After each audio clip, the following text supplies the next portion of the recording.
The first of our 2 eclipses is Sunday, and the energy will be building all week. Find out how it will affect your rising sign and the connection back to eclipses of prior years. Everything you want to know about eclipse season 2025 on our webinar replay at the top of hightimelineliving.com. Hello, everyone. Welcome to the Fun Astrology Podcast. It's Thursday, September 4th.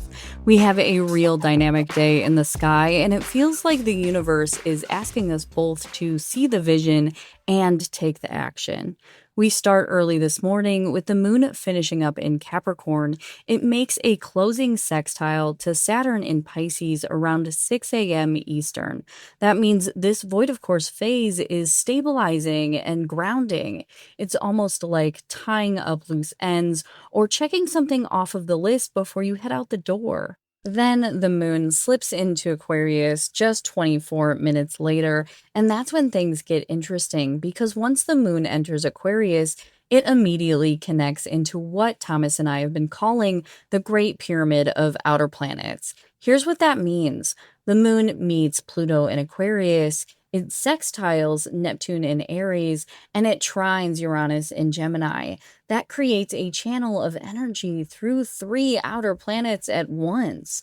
This isn't just a fleeting lunar aspect, it plugs into the bigger story. Pluto wants deep transformation, Neptune brings spiritual vision, and Uranus shakes things up with invention and surprise. With the moon hitting all 3, it's like the universe is giving us a download, a glimpse of what's possible, or maybe even a push towards the future. And here's where it gets a little extra juicy. Uranus is basically standing still right now. It turns retrograde tomorrow, which means today it's at maximum strength. Uranus at a standstill can feel like lightning in the air. Sudden realizations, breakthroughs, even a restless energy that wants freedom. Pay attention to those intuitive hits or those aha moments that pop up today. They're not random, they're part of a bigger picture unfolding. Now, later today, though we'll be feeling it all day, we get the exact square between Mars in Libra and Jupiter in Cancer. That perfects just before 11 p.m. Eastern. Mars is action, drive, and an urge to move.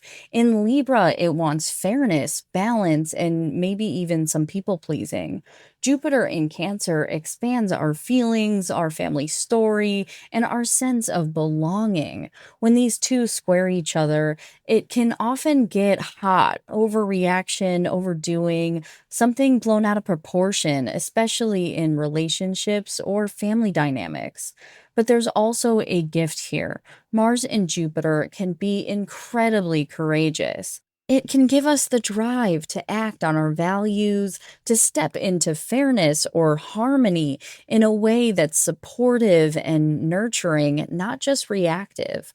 It's a sweet spot between I need to do something and I want this to actually mean something. And if you think about it, Mars was the apex of yesterday's T-square, and now today it's squaring Jupiter directly. That tells us this theme continues. Action is required, but the question is what kind of action?